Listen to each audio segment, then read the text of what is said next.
Welcome to the first episode of the Marbella Championship podcast. Today, our first guest is Jenna Nunns. Hello. Hello. Thank you for taking the time to come on the first podcast. Very exciting. You're welcome. So we want to talk to Jenna today a little bit about her journey in Marbella Championship. It's not your typical route, is it? You started CrossFit and then within 6 months you was competing, straight into the competition. Yeah, so I think I moved to Spain in August 2022. And then immediately, once settled, thought, I want to start my fitness journey back up again. And thought I'd get into CrossFit. Did my fundamentals at the local box, CrossFit Marbella, in end of February. Yeah. And then a couple of the coaches encouraged me to join the championships. And there I was within 6 months of complete beginner to going into scaled in the competition. How did you feel about that? I think I was going into the world of the unknown to start with, but enthusiastic to start with. But then the closer it got to it, quite nervous really, thinking, I'm under experience. But yeah, fantastic, really, completely. Do you think that you would have done it with the motivation that you had from the staff? Did that help? Massively. I wouldn't have even considered going anywhere near it. No. I think my immediate thought in my head was, well, I've only been here for 6 months. How can I possibly be good enough? But that's the whole point of the competition, is that no matter what ability you've got or experience, you're all, equal, and you categorise accordingly, and you go in as you can. So now for future competitions, how would you decide what category to put yourself in? I would speak to my peers first of all, because sometimes you can think that you're better than you are, and sometimes, everybody lacks confidence, and you probably, underestimate your capabilities. So I think I'd definitely speak to peers before I would enter any competition again and check where I'm at. Absolutely. And then you said that you took a break with your fitness journey, and then you came to Marbella, and then you started CrossFit. Why CrossFit? Why not? I think it's one of those things that over the years, I think more people know more about it these days, but it's always one of those types of fitness programs I've always looked at and gone, I'm not capable. That's not me. I can't do gymnastics. I'm never going to get all those weights above my head. Mm-hmm. So I just looked at it as a sort of challenge, really. Mm-hmm. And joining my local box, again, very inclusive atmosphere, and thought, okay, yeah, I could do this. Yeah. Even if I do feel incapable or lacking the ability. So yeah. And then look at you doing higher ups prep as well. I caught you yesterday doing your prep for that. Higher up to Malaga in 2 weeks. So 2 weeks time. Yeah. And again, I think doing the championship is sort of tick to box to go, yes, you are capable of doing other things, other events and competitions. So take me through to last year, some of the thoughts and feelings that you had when you was competing in the Marbella Championship for the first time. Well, it all starts at registration day. Yes. And you enter the room, and you can just see, obviously, everybody embarking upon Puerto Banús that day. You go CrossFitter, non-CrossFitter, CrossFit. And you go into this room with registrations, and you're like, wow, look at all these super fit people. And initially, again, you sort of lack confidence, going, wow, am I really supposed to be here? But the atmosphere in that registration room was epic. And then I think later on that day, we had an introduction to all the different standards for the different workouts over the weekend. And we went into the arena, and that, again, it's about bull ring. So going in there again, it just instantly hits you. And your hairs are all standing on end, and it's quite an emotional feeling walking in there and looking at all the equipment as well, thinking, oh my goodness, I'm going to be down on there and competing tomorrow. Like, it's quite breathtaking. Nervous, excited, both. And what were your peers thinking? Did you make friends along the way? I made friends with everybody in my my heat. So all the scaled women, we were friends by the end of the weekend. On the way up to it, I was training with one girl, Daria, to prepare ourselves for the competition. So I made a very good friend out of her. Mm-hmm. And again, CrossFit communities, everybody's inclusive. So it was really nice to compete with some ladies from lots of different countries, from South America to Germany to the UK to Spain, Switzerland, and we're all friends by the end of it. We've got common interests. Absolutely. I think CrossFit does really well promoting female sport as well. We're quite equal in regards to men in that area, aren't you? What about the mountain trail when you first? Yeah. When you first get there, so again, when you're in the scaled women's category, you are the first wave of people to embark upon whichever was sort of written or scheduled for the day. So we got there in darkness, essentially. Yeah. And as the sun is rising, you can just sort of see this glow and elevation of this mountain. And you think, you don't know the distance, so you don't know how high up or down you're going to go. Yeah. Or how complex it'll be. And you can't see everything, so you just see the first bit. So it's probably quite a good thing in a way to just not get too scared about what's ahead. But when you get up there and the sun's rising and you look back upon Marbella, you can see the sea, you can see cruise ships, you can see, the sunshine, the mountains, the greenery. That's why it was called Buenas Vistas. I think everybody goes, oh, that's why I thought that. It's truly fantastic scenery up there. So, yeah. Do you feel like everybody was sharing the same experience, when you're all there at the start line, all looking at this amazing sunrise? Yeah, to people getting their phones out, taking pictures of it. And again, when I'm coming back down the mountain, being the third sort of wave, all people had taken over me at this point. And you see the other wave of people going up, and everybody's like, what's it like up there? How long is it? And they're just, again, looking at that view, and you're all sharing the emotions at that point. Yeah. And how did you, when you was actually competed in the event, did it matter to you that you'd only been doing CrossFit for 6 months? Not feel the delay. Well, I think because the event does so many different types of workouts, from running a mountain trail. I mean, people often look at CrossFit and don't think it really involves much swimming or running, for example. And so I felt that brought more equality into the mix. Like, lots of people can do mountain trail running, but other people are really good at lifting weights over their heads. So it kind of brought lots of equalness into the equation. And at that point, I thought, well, I can run, I can swim. Maybe not like an Olympic or anything, but I felt a bit more capable at that point. What would you say that your greatest strength would be? Is it the weightlifting, the swimming, the running? I'd say the weights is probably my strength. But because you enjoy it the most, or probably because I enjoy that piece the most. When it comes to running and swimming, it's all more about endurance, and I've still got a long way to go with that yet, as is anybody, I imagine. Well, you're doing a high rock, so this is definitely what I'm doing on that. So definitely the training for the mountain trail running is, swimming's another thing, but it's definitely helped me on my journey to high rocks as well. How would you explain what the sense of community was in Marbella Championships when you're there competing as an athlete? There's one particular moment that I remember. I'd finished the scaled women heat on Saturday or Sunday morning in the arena. And by the time you've all had a natter and stretched off and everything, and you come back through the arena and you can look down to the floor. And I think intermediate men were competing at this point.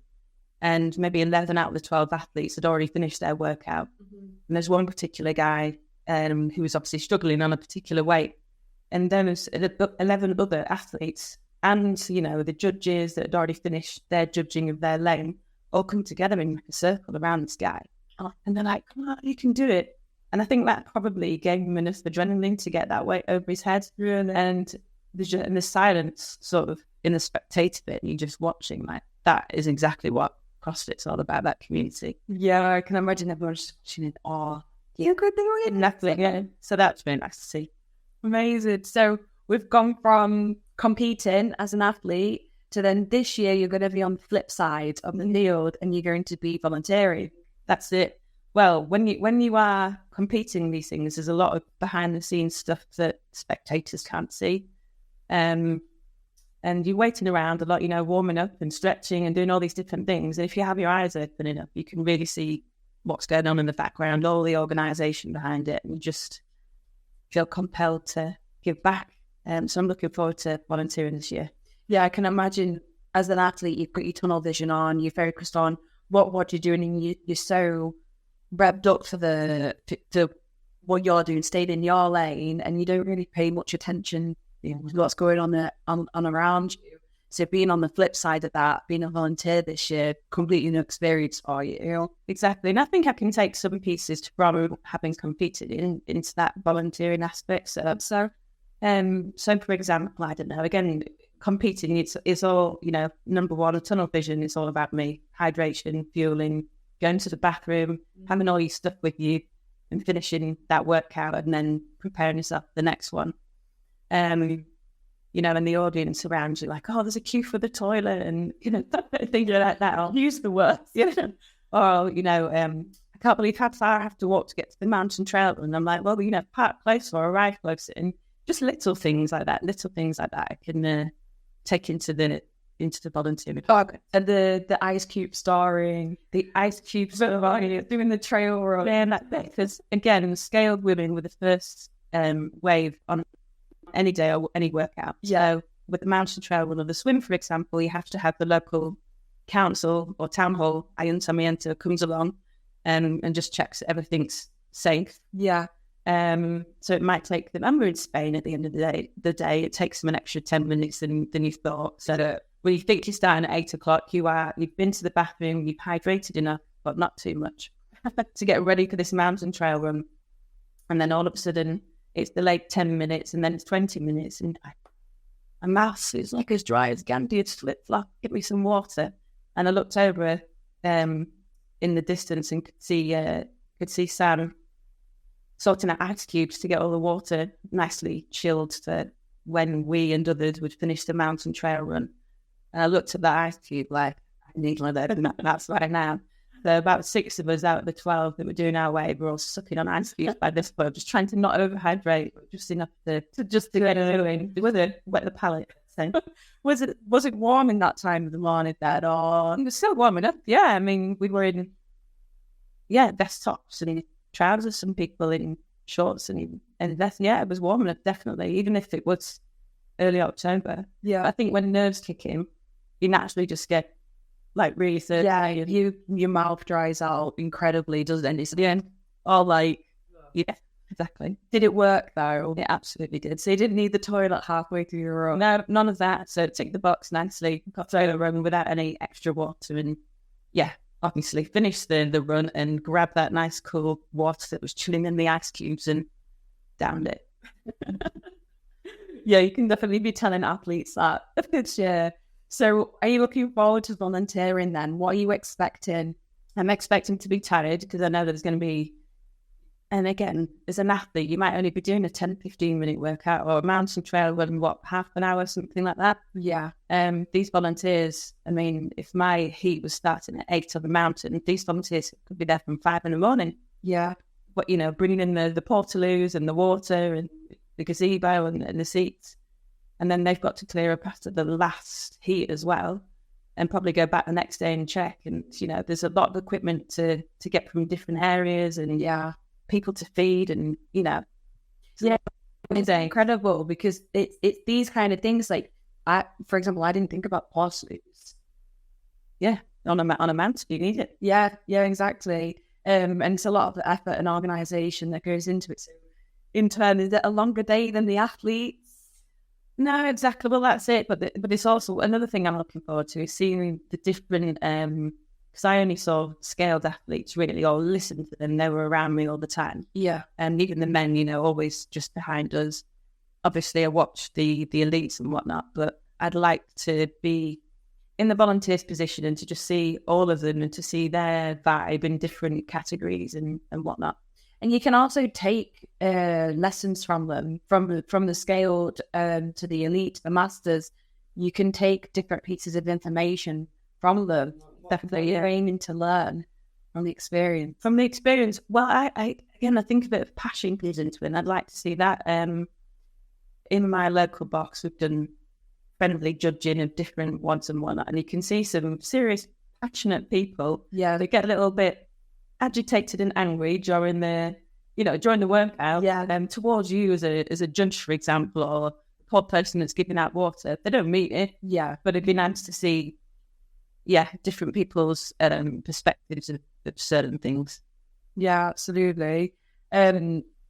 What role is it that you're going to be doing as a volunteer? Do you know yet? Or I've opted to do a bit of everything if possible, but I'd like to try and organise a team of volunteers, whether it's in, I don't know, judges or equipment, something like that.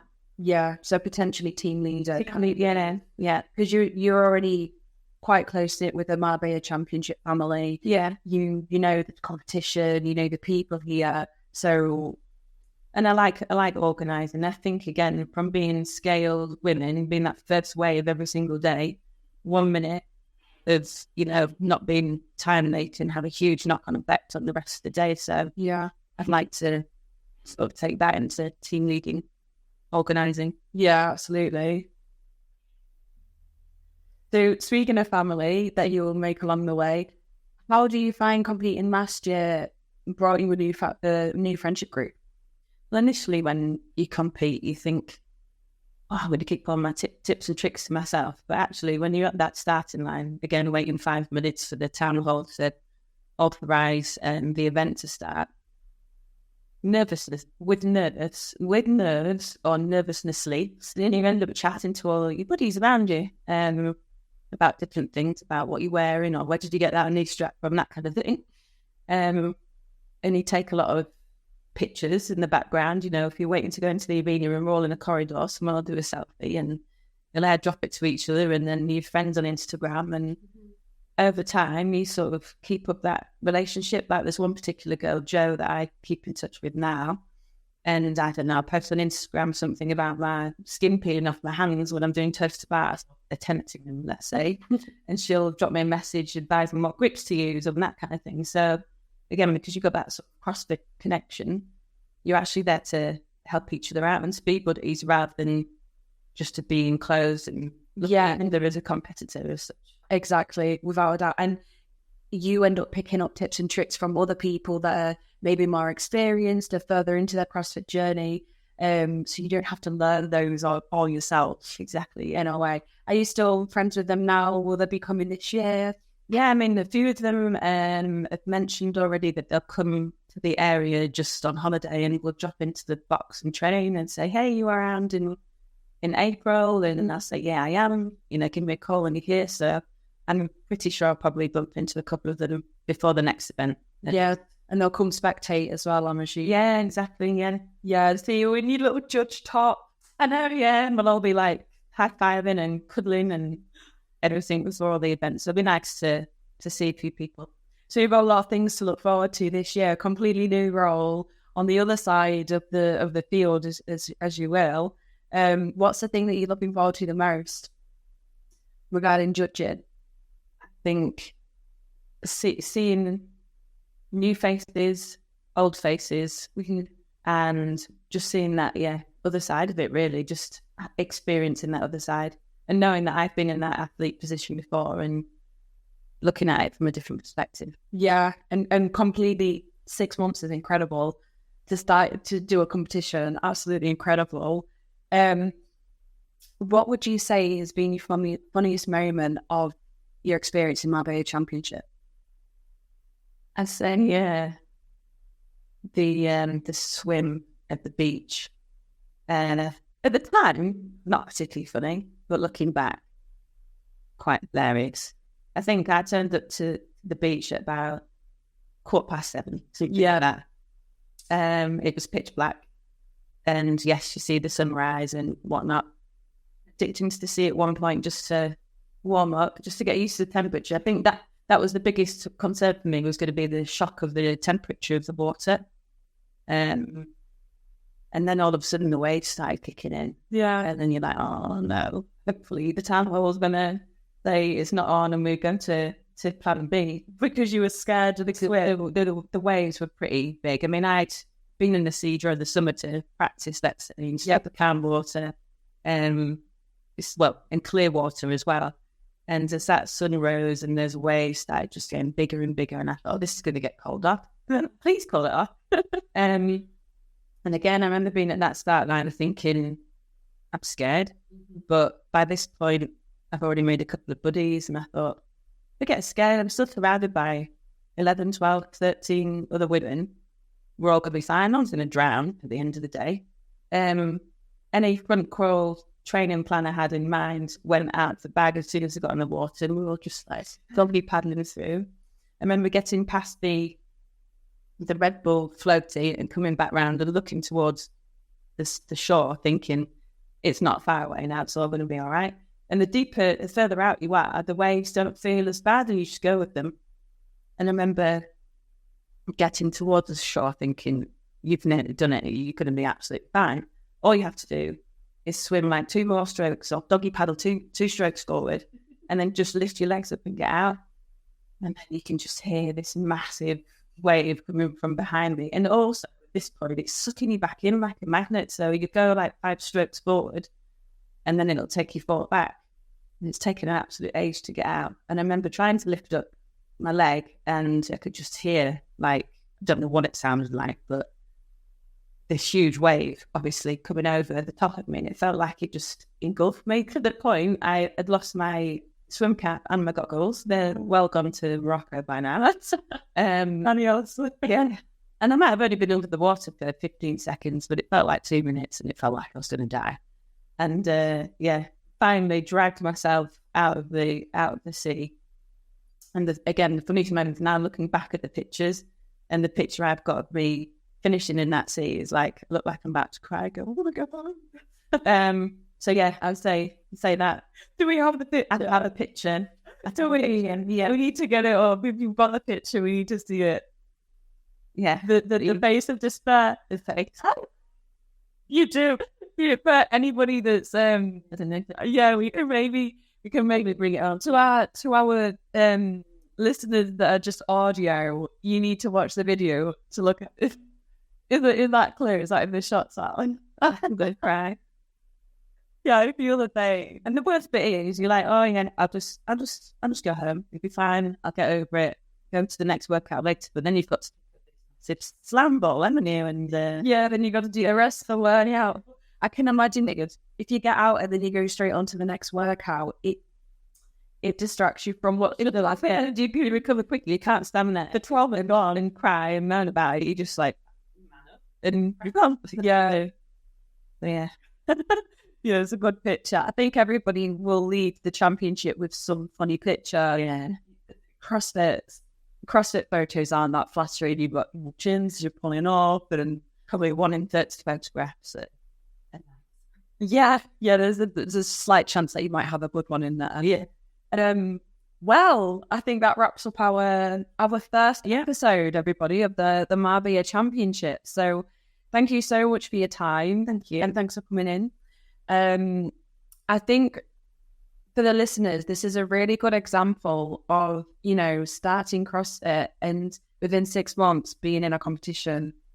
I think it's incredible and very inspiring as well. And it just goes to show you can do anything if you put your mind to it, Exactly. If I can go from complete novice to competing within 6 months, and I survived, I did every workout, by the way, and then, anybody can do it. Were you happy with your performance? Yeah, I mean, for me, I just wanted to make sure I did every workout within with as few no reps as possible. And I've ticked that box. Doesn't matter about ranking, it's just getting through it. Yeah, splendid. Well, I hope everybody enjoyed listening to the podcast, the first one. Please get the message out that we are now doing a podcast. So share with friends. And we'll see you for the next episode, which we have Premier League footballer Rob Green on the show. Yeah. See you later. Bye. Thank you. You're welcome.